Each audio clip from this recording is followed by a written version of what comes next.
আসসালামু আলাইকুম। আমি রেজাউল করিম। নবম ও দশম শ্রেণীর শিক্ষার্থীদের স্বাগতম। চ্যানেলটিকে সাবস্ক্রাইব করে পাশের বেল আইকনটি ক্লিক করো। যারা সাবস্ক্রাইব করেছে তাদের অশেষ ধন্যবাদ।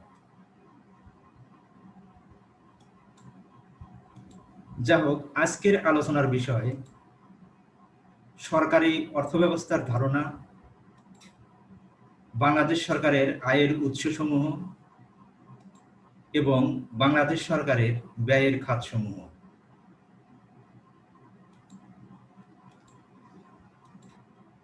এই পাঠ শেষে তোমরা সরকারি অর্থব্যবস্থার ধারণা ব্যাখ্যা করতে পারবে, বাংলাদেশ সরকারের আয়ের উৎসসমূহ চিহ্নিত করতে পারবে এবং বাংলাদেশ সরকারের ব্যয়ের খাতসমূহ ব্যাখ্যা করতে পারবে।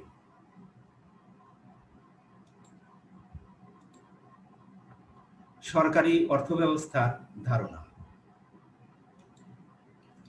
সাধারণভাবে সরকারি অর্থব্যবস্থা বলতে রাষ্ট্রের আয় ও ব্যয় সংক্রান্ত নীতি ও পদ্ধতিকে বোঝায়। অধ্যাপক ডাল্টন বলেন, সরকারি অর্থব্যবস্থা সরকারের আয় ব্যয় এবং এদের একটির সঙ্গে অপরটির সমন্বয় বিধানের কার্যাবলী আলোচনা করে। অর্থনীতির এ শাখায় রাষ্ট্রের সব ধরনের আয় ব্যয়, ঋণ ও বিনিয়োগ সংক্রান্ত সমস্যা ও সেসবের সমাধানের বিষয় অন্তর্ভুক্ত থাকে।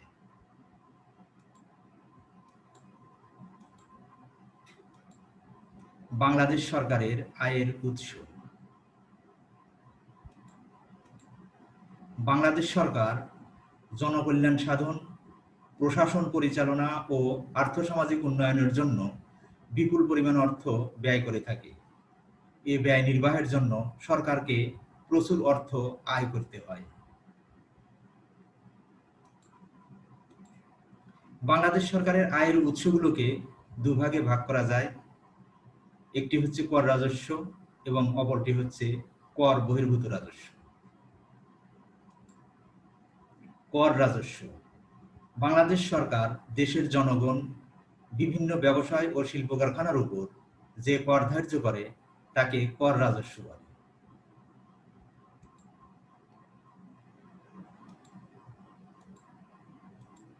কর রাজস্বগুলো হচ্ছে: এক, বাণিজ্য শুল্ক।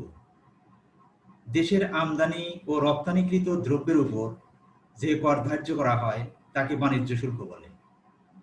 বাণিজ্য শুল্ক বাংলাদেশ সরকারের আয়ের প্রধান উৎস।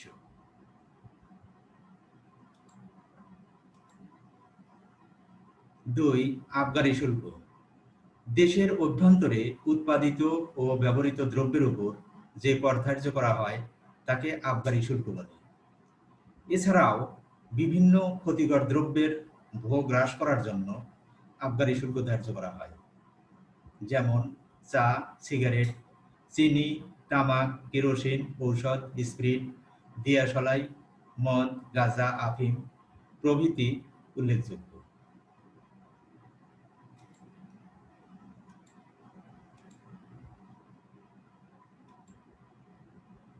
তিন, আয়কর। জনসাধারণের ব্যক্তিগত আয়ের উপর যে কর ধার্য করা হয় তাকে আয়কর বলে। যাদের আয় একটি নির্দিষ্ট সীমার উপরে তাদের নিকট থেকে প্রগতিশীল হারে আয়কর আদায় করা হয়।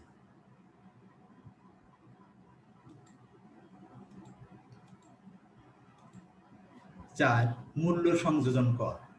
মূল্য সংযোজন কর বাংলাদেশের কর ব্যবস্থায় ভ্যাট নামে পরিচিত। ভিএটি, ভ্যালু অ্যাডেড ট্যাক্স, বর্তমান আমাদের দেশে আমদানিকৃত দ্রব্য ও স্থানীয়ভাবে উৎপাদিত দ্রব্য এবং নির্ধারিত কতকগুলো সেবা খাতের উপর ভ্যাট আরোপ করা হয়েছে।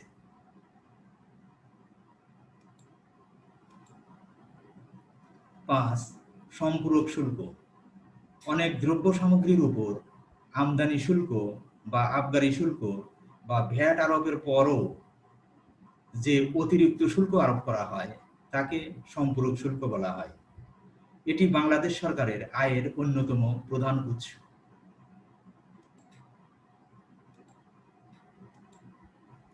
ছয়, ভূমি রাজস্ব। ভূমি ভোগ দখলের জন্য সরকারকে প্রদত্ত খাজনাই ভূমি রাজস্ব নামে পরিচিত। সরকার 25 বিঘা পর্যন্ত জমির খাজনা মওকুফ করার ফলে এ খাতে সরকারের আয় কিছুটা কম।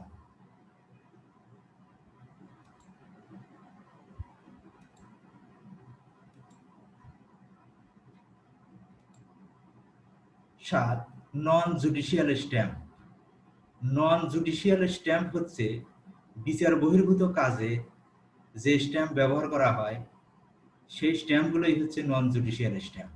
বিভিন্ন দলিলপত্র ও মামলা মোকদ্দমার আবেদনপত্র ব্যবহারের জন্য স্ট্যাম্প এবং পাসপোর্ট, বিনিময় বিল ইত্যাদি খাতে সরকার প্রচুর অর্থ উপার্জন করে।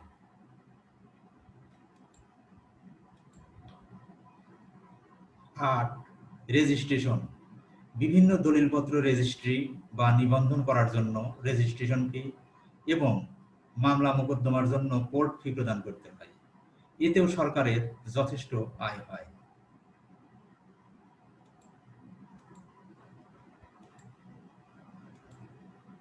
9.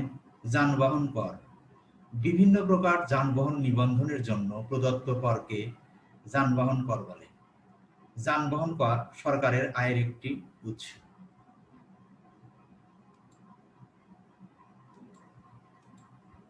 10. মাদক শুল্ক। মদ, গাঁজা, আফিম ইত্যাদি মাদক দ্রব্যের উপর সরকার শুল্ক বসিয়ে কিছু আয় করে।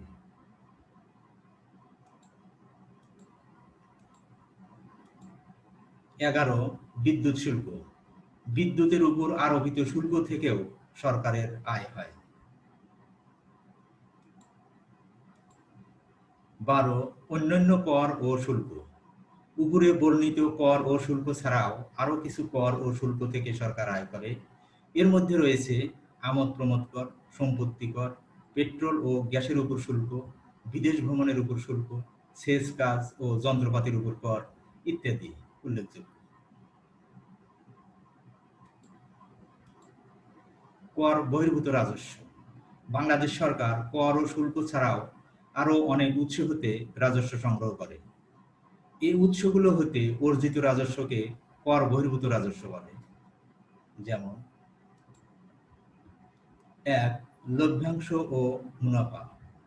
সরকার বিভিন্ন আর্থিক প্রতিষ্ঠান যেমন ব্যাংক, বীমা কোম্পানি এবং আর্থিক প্রতিষ্ঠান যেমন পার্ক ও চিড়িয়াখানা প্রভৃতি থেকে বছর শেষে লভ্যাংশ ও মুনাফা পায়। 2. সুদ। সরকার বিভিন্ন আর্থিক ও স্বায়ত্তশাসিত প্রতিষ্ঠানকে ঋণ দিয়ে থাকে। এই ঋণ প্রদানের জন্য সুদ বাবদ কিছু আয় করে থাকে। 3. অর্থনৈতিক সেবা। সরকার জনসাধারণকে কিছু অর্থনৈতিক সুবিধা প্রদানের মাধ্যমেও আয় করে থাকে, যেমন পর্যটন, ব্যাংকিং, ভ্রমণ ও সেবা উল্লেখযোগ্য। আমদানি রপ্তানি আইনের আওতায় প্রাপ্ত রেজিস্ট্রেশন স্কিম, বীমা আইনের আওতায় প্রাপ্তি এবং সমবায় সমিতি সমূহের অডিট স্কিম, সমবায় সমিতি রেজিস্ট্রেশন ও নবায়ন স্কিম প্রভৃতি কর বহির্ভূত রাজস্ব আয়।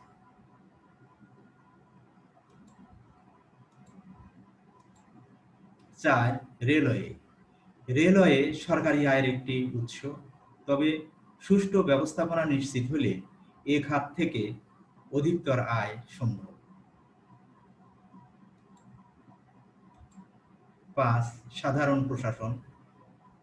বাংলাদেশ সরকার প্রশাসনিক সেবা প্রদানের জন্য বিভিন্ন প্রকার ফি আদায় করে। এটি সরকারের আয়ের উৎস। 6. ভাড়া ও ইজারা।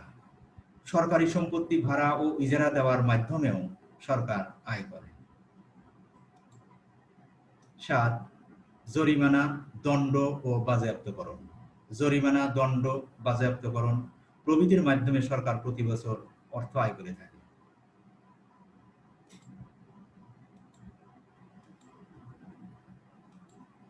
8. টোল। টোলের মাধ্যমে সরকার উল্লেখযোগ্য পরিমাণ অর্থ আয় করে থাকে।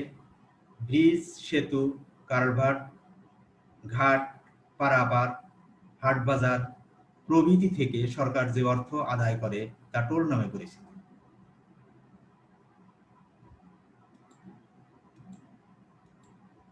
9, লেভি। লেভি হলো বিশেষ বিশেষ সময়ে আরোপিত জনগণের নিকট থেকে আদায়কৃত বিশেষ ধরনের রাজস্ব, যেমন পদ্মা সেতু সংশ্লিষ্ট রাজস্ব।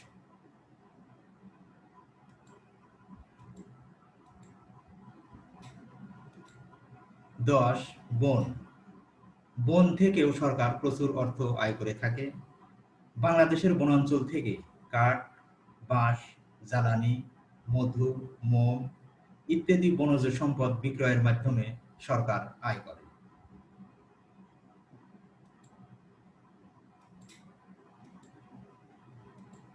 11, ডাক বিভাগ। দেশের ডাক বিভাগ সরকার কর্তৃক পরিচালিত হয়, বিধায় এটিও সরকারের আয়ের আরো একটি উৎস।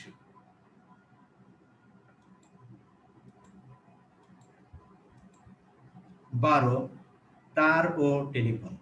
তার ও টেলিফোন ব্যবস্থা সরকার কর্তৃক পরিচালিত হয়, তাই এটি বাংলাদেশ সরকারের আয়ের একটি অন্যতম উৎস।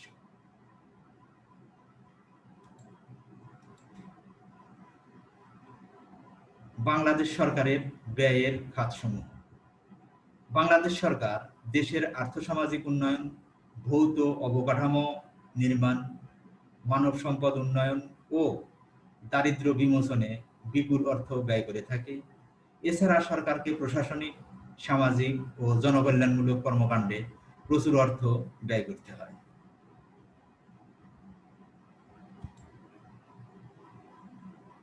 1, প্রতিরক্ষা। সেনা, বিমান এবং নৌবাহিনী প্রতিরক্ষা খাতের অন্তর্ভুক্ত। প্রতিরক্ষা বাংলাদেশ সরকারের ব্যয়ের অন্যতম খাত। প্রতিরক্ষা বাহিনীর কর্মকর্তা কর্মচারীর বেতন, ভাতা ও অন্যান্য সুযোগ সুবিধা প্রদান, যুদ্ধের অস্ত্রশস্ত্র ও সাজ সরঞ্জাম ক্রয় ইত্যাদি বাবদ বাংলাদেশ সরকার প্রচুর অর্থ ব্যয় করে থাকে। 2, বেসামরিক প্রশাসন। সরকার বিভিন্ন মন্ত্রণালয় ও এর অধীনস্থ বিভাগসমূহের পরিচালনা ও উন্নয়ন, কর্মচারীদের বেতন ভাতা ইত্যাদির জন্য প্রচুর পরিমাণ অর্থ ব্যয় করে থাকে। 3, স্বাস্থ্য ও পরিবার কল্যাণ। হাসপাতাল ও মেডিকেল কলেজ স্থাপন, বিভিন্ন সংক্রামক রোগ প্রতিরোধ, জনসংখ্যা নিয়ন্ত্রণ, শিশু কল্যাণ কর্মসূচি, মাতৃস্বাস্থ্য কর্মসূচি প্রভৃতি খাতে সরকার অর্থ ব্যয় করে থাকে। 4, শিক্ষা। বাংলাদেশ সরকারের ব্যয়ের অন্যতম খাত হল শিক্ষা। সরকারি শিক্ষা প্রতিষ্ঠান, বেসরকারি বিদ্যালয়, কলেজ, মাদ্রাসার জন্য অনুদান, উপবৃত্তি, বিনামূল্যে পাঠ্যপুস্তক প্রদান, শিক্ষক প্রশিক্ষণ ও শিক্ষা বিস্তারে নতুন নতুন কার্যক্রমে যথেষ্ট ব্যয় বৃদ্ধি পেয়েছে। এছাড়া উপ-আনুষ্ঠানিক শিক্ষার জন্য সরকার উল্লেখযোগ্য পরিমাণ অর্থ ব্যয় করে থাকে। 5, ঋণ ও সুদ পরিশোধ। দেশের উন্নয়নমূলক কাজের জন্য সরকারকে দেশের অভ্যন্তর হতে এবং বিদেশ হতে প্রচুর পরিমাণ ঋণ গ্রহণ করতে হয়। এসব ঋণের আসল ও সুদ পরিশোধ বাবদ সরকারকে প্রতি বছর প্রচুর পরিমাণ অর্থ ব্যয় করতে হয়।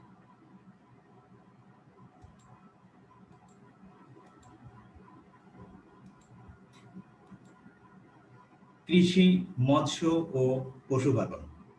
বাংলাদেশ সরকার এই খাতসমূহে প্রতি বছর উল্লেখযোগ্য পরিমাণ অর্থ ব্যয় করে থাকে।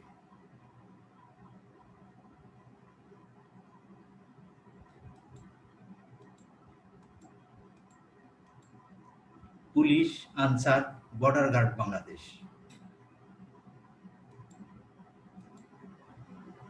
দেশের অভ্যন্তরীণ ও আইন শৃঙ্খলা রক্ষা ও শান্তি বজায় রাখার জন্য পুলিশ ও আনসার বাহিনী অপরিহার্য।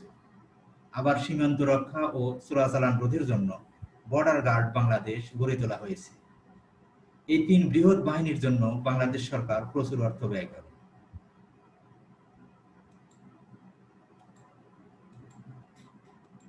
আর বিচার বিভাগ ও কারা বিভাগ, এই 2 বিভাগের কর্মকর্তা কর্মচারীর বেতন ভাতা এবং ব্যবস্থাপনার জন্য সরকার প্রচুর অর্থ ব্যয় করে থাকে।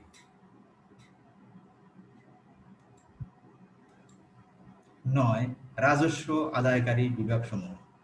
বাংলাদেশ সরকার আয়কর বিভাগ, আবগারি শুল্ক বিভাগ, বাণিজ্য শুল্ক বিভাগ, ভূমি রাজস্ব বিভাগ প্রভৃতির ব্যয়ভার মেটানোর জন্য রাজস্বের এক বিরাট অংশ ব্যয় করে। 10 বৈদেশিক বিষয়াবলী। বিদেশের সাথে সম্পর্ক স্থাপন, বহির্বিশ্বে দেশের এবং জনগণের স্বার্থ রক্ষার জন্য দূতাবাস প্রতিষ্ঠা ও পরিচালনার জন্য সরকার প্রচুর অর্থ ব্যয় করে থাকে। 11 অবসর ভাতা।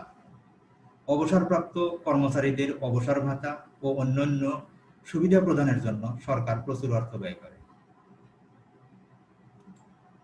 12 সমাজ কল্যাণমূলক কার্যক্রম। সরকারকে সমাজ কল্যাণমূলক কার্যক্রম পরিচালনার জন্য প্রচুর অর্থ বরাদ্দ রাখতে হয়। 13 অপ্রত্যাশিত ব্যয়। বন্যা, ঘূর্ণিঝড়, খরা, জলোচ্ছ্বাস, মহামারী ইত্যাদি প্রাকৃতিক দুর্যোগ ও তৎসৃষ্ট জরুরি অবস্থা মোকাবেলার জন্য প্রতি বছর বাংলাদেশ সরকারকে যথেষ্ট অর্থ ব্যয় করতে হয়। 14 অন্যান্য খাত। এছাড়াও সরকার সচিবালয়, হিসাব নিরীক্ষা, জ্বালানি ও শক্তি, খনি, উৎপাদন ও নির্মাণ প্রভৃতি খাতে প্রচুর অর্থ ব্যয় করে থাকে। শিক্ষার্থীবৃন্দ, এই পাঠ থেকে আমরা জানলাম সরকারি অর্থ ব্যবস্থার ধারণা। 2 বাংলাদেশ সরকারের আয়ের উৎস অর্থাৎ কর রাজস্ব এবং কর বহির্ভূত রাজস্ব। 3 বাংলাদেশ সরকারের ব্যয়ের খাতসমূহ। এখন তোমরা নিচের প্রশ্নগুলোর উত্তর লিখো। 1 সরকারি অর্থ ব্যবস্থা কাকে বলে? 2 বাংলাদেশ সরকারের আয়ের উৎসগুলো উল্লেখ করো। 3 বাংলাদেশ সরকারের ব্যয়ের খাতসমূহ চিহ্নিত করো। শিক্ষার্থীবৃন্দ, এই ছিল আজকের আলোচনার বিষয়। সবাইকে ধন্যবাদ জানিয়ে এখানেই আমি শেষ করছি। আমি মোহাম্মদ রেজাউল করিম, সহকারী শিক্ষক, সমাজ বিজ্ঞান, সালেহা ইসহাক সরকারি বালিকা উচ্চ বিদ্যালয়, সিরাজগঞ্জ, বাংলাদেশ।